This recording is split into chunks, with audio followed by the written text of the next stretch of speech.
Olá, galera! Com esse vídeo, nós vamos começar o nosso estudo sobre a instrumentação industrial.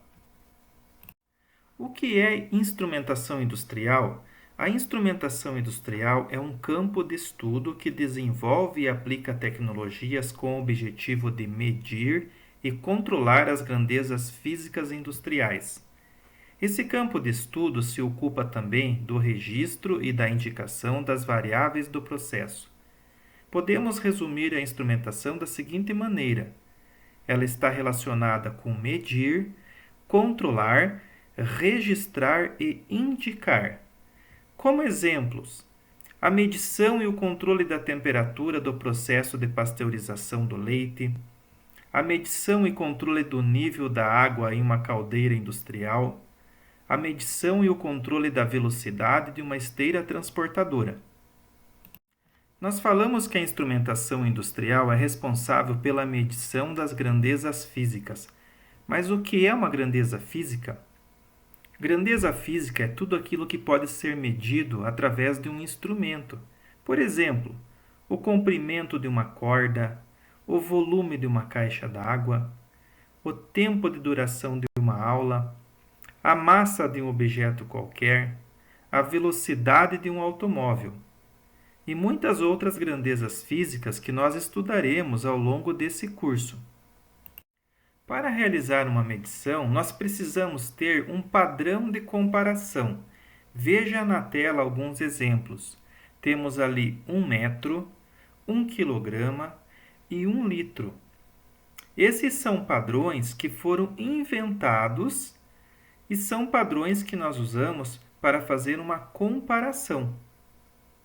Portanto, medir é fazer uma comparação com uma medida padrão. Por exemplo, quando dizemos que uma corda tem 5 metros, significa que essa corda é 5 vezes maior que o comprimento padrão de 1 metro. Muitas são as unidades de medidas usadas no dia a dia. Por exemplo, ao medir um comprimento, podemos indicar essa medida em centímetros, em metros, em decímetros, em quilômetros.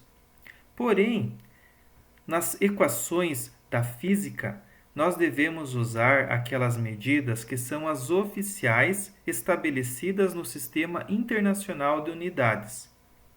Nesse sistema, nós temos 7 grandezas básicas ou fundamentais, que são comprimento, cuja unidade é o metro, massa, cuja unidade é o quilograma, tempo indicado em segundos, corrente elétrica em ampere, temperatura termodinâmica em Kelvin, quantidade de substância em mol e a intensidade luminosa, cuja unidade é o candela.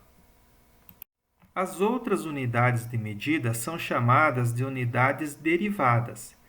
Existem muitas unidades derivadas. Nessa tabela, você vê apenas alguns exemplos. Metro quadrado, que é a unidade de medida de área, metro cúbico, unidade de medida de volume, metro por segundo, que é a unidade de medida de velocidade, metro por segundo ao quadrado, unidade de medida de aceleração, quilograma por metro cúbico é a unidade de medida de densidade de massa. Note que todas essas unidades são formadas pela combinação daquelas 7 unidades que são as unidades fundamentais. No próximo vídeo que será publicado nesse canal, nós vamos falar sobre alguns exemplos de instrumentos de medição. Você também pode saber mais consultando as referências que estarão na descrição desse vídeo. Até a próxima!